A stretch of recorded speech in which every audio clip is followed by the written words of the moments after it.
안녕하세요.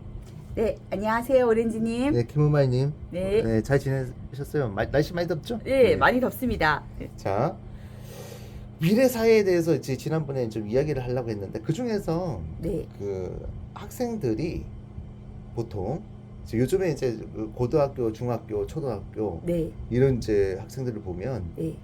선생님들이 그 미래 사회에 이제 에서 중요한 게 교육인데 선생님들이 문해력 때문에 굉장히 아, 힘들어 하더라고요. 그러니까 이게 네. 보면 그게 국어를 갖다 가르치는 분들을 보면 뭐 하나도 이야기가 안 될 정도로 단어를 그렇죠. 너무 모른다. 예. 고등학생인데 초등학교 학생들도 네. 이해할 만한 내용도 네. 제대로 이해를 못하고 그냥 읽기만 한다. 네. 라는 이제 문제에 대해서 한번 어떻게 생각하시는지. 그러니까 네. 이거는 아주 문자를 익힐 때부터의 문제가 아닐까 싶은데요. 네.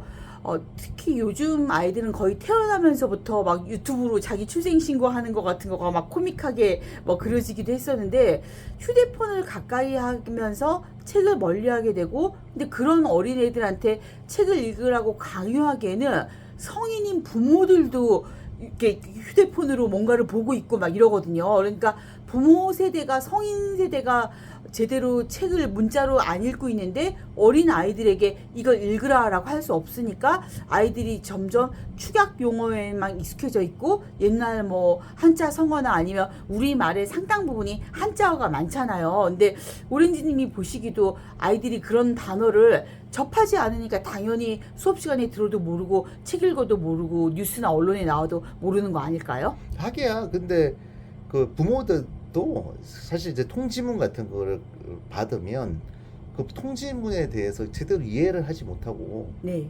반응을 하는 경우가 많다고 하거든요. 그쵸. 이게 지금 부모 교육도 해야 될 판이에요. 이게 예, 보내려고 평생 하면. 교육까지. 아유, 근데 그렇습니다. 그런데 진짜. 네, 근데 네. 이제 네. 놀라운 사실은 뭐냐면 네. 아니 고등학교 학생들을 봤을 때 제가 어디인가 이제 TV에서 본 적이 있는데 그거 보고 깜짝 놀랐는데 초등학교 학생들이 알아야 될 단어를 몰라가지고 네. 교과서가 이해가 안 되는 그런 때가 아. 생기더라고. 네. 교과서라는 것은 네. 기본적으로 과거에 공부했던 게 누적이 돼서 그러니까 읽기가 어렵거나 네. 이해가 안 되거나 그런 게 있을 수가 없을 것처럼 보이거든요. 왜냐하면 네. 본인들이 바로 고등학생이 된 게 아니잖아요. 그렇죠. 고등학교 1학년 학생이 네. 제대로 단어를 몰라서 정확하게 말하면 문해력이 안 돼서 네. 읽기는 읽지만 네. 이게 도대체 무슨 말을 하는 건지 음.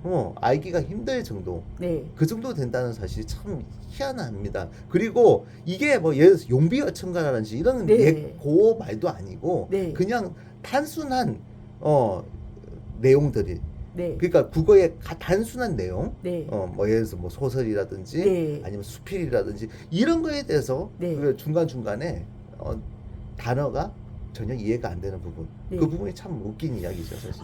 그럼 이거를 해결하려면 도대체 어떻게 해야 될까요? 학생들이 좋아하는 게임 같은 거에다가 이런 단어 문해력과 관련된 거를 막 넣어야 되나요? 그때 보니까 교사가 어떻게 하냐면 네.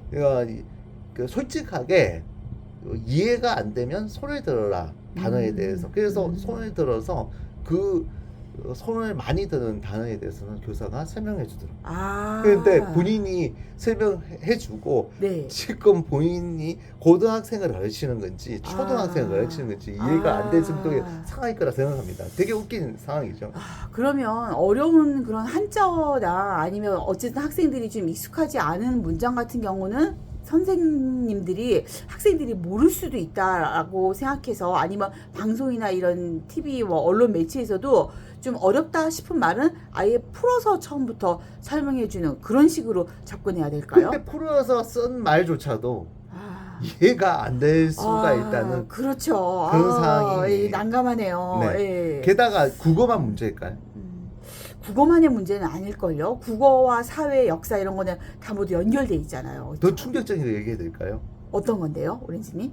영어 단어. 네, 영어 단어를 이제 설명할 때 한국말로 이야기를 하잖아요. 네, 이거 영어는 한국말이다 이런 식으로. 네, 네, 네. 그 한국말을 정확히 이해를 못해가지고 영어가 안 되는 거예요. 아우. 그러면 어떻게? 그럼 이거는 외국어 습득하는데도 이건 더 어려웠겠네요. 네. 아, 그래서 네. 한국말부터 제대로 하고 외국어를 해야지. 보면 조기 교육이라고 해서 뭐 어릴 때부터 뭐 이제 애플 이렇게 이제 네. 발음되게 만들려고 그렇죠. 그러니까 노력하는 그 되게 웃긴 거죠. 음. 한국말도 제대로 이해를 못하면서 그거를 어떻게 음, 영영식 사고를 하는 건가? 영영식 사고 하는 거 아니잖아요. 그렇죠. 만약 우리 지금 교육이 영영식 사고라면 오케이. 그러면 문제가 생길 이유는 없죠. 영영식 사고라는 게 결국 베이시컬한 단어들 자체는 사실 이렇게 영어의 문화권에서 그게 있어야지 알아야 될 수 있는 그런 내용인데 과연 그게 쉬울까요? 한국어로 된 사전을 뭐 그 제대로 이해를 못하면 영어 공부가 쉽게 될까요? 이러면 이제 공부가 안 되는 거죠. 네. 엉망진창인 거지 뭐. 네. 네. 어떻게 생각하시나요? 이거?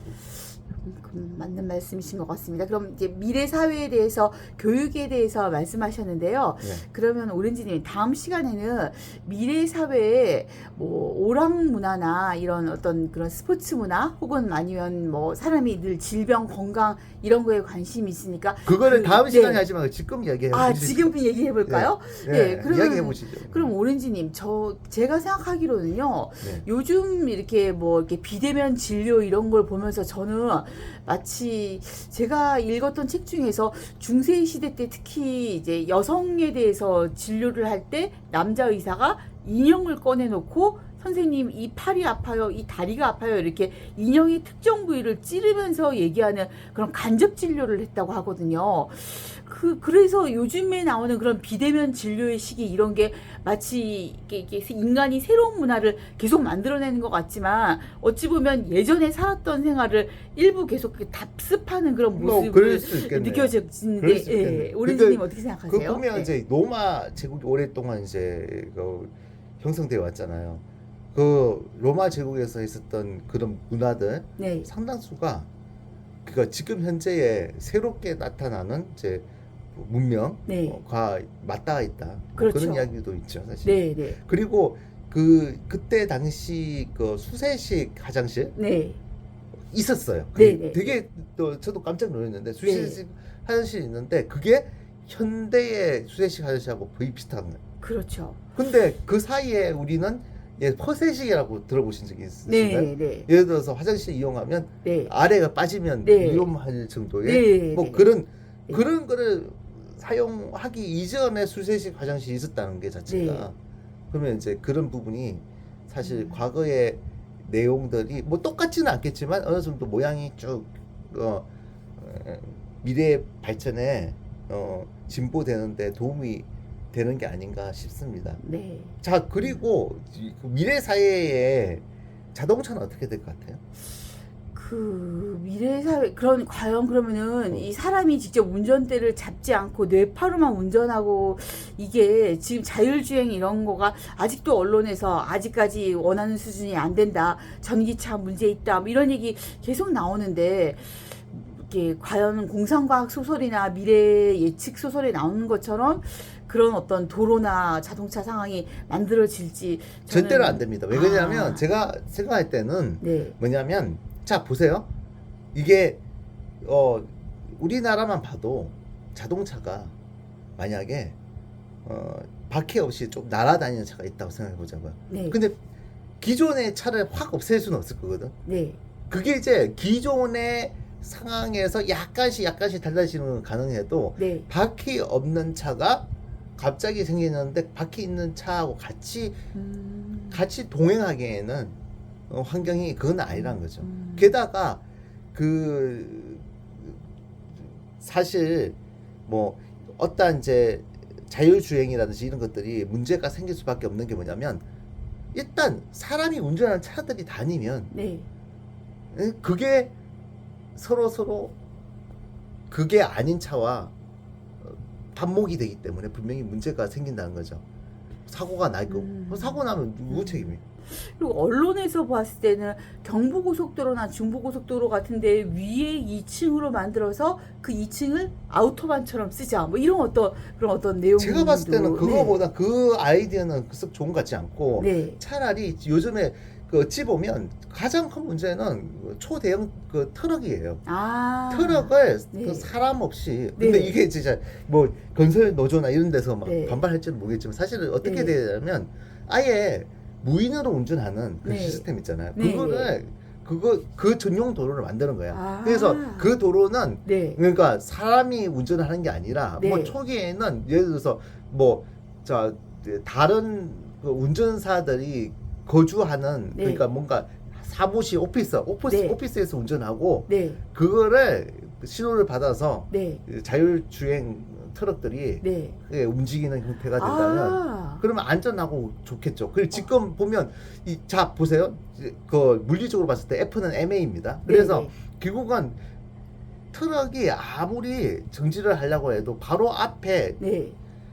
승용차가 있으면 네. 그러면 싹 이렇게 밀고 나갈 수밖에 아, 없는 네, 거죠. 네, 그렇죠. 그렇게 위험한 상황이 발생하는데 그래서 제일 처음에 해야 될 게 초대형 트럭부터 자율주행을 시켜야 되지 않나. 네. 그 전용 차로로 해서. 네. 그래서 이제 그런 생각이 듭니다, 사실. 어떻게 생각하시나요? 오, 음. 저는 그 생각까지는 안 해봤었거든요. 그래서 저는 그 아우토반 2층 그것만 해도 저는 와 신기하다, 유니크하다 이렇게 생각했었는데 네. 오렌지님은 더더욱 더 재밌는 생각을 하시는데요. 네. 와. 그럼 다음 시간에는 네. 이런 걸 확장해가지고 네. 또 미래 사이에 뭐가 있을지 한번 고민을 해보도록 합시다. 네, 좋습니다, 오렌지님. 네, 수고하셨습니다, 교마이님. 네, 감사합니다. 다음에 봐요. 네. 네.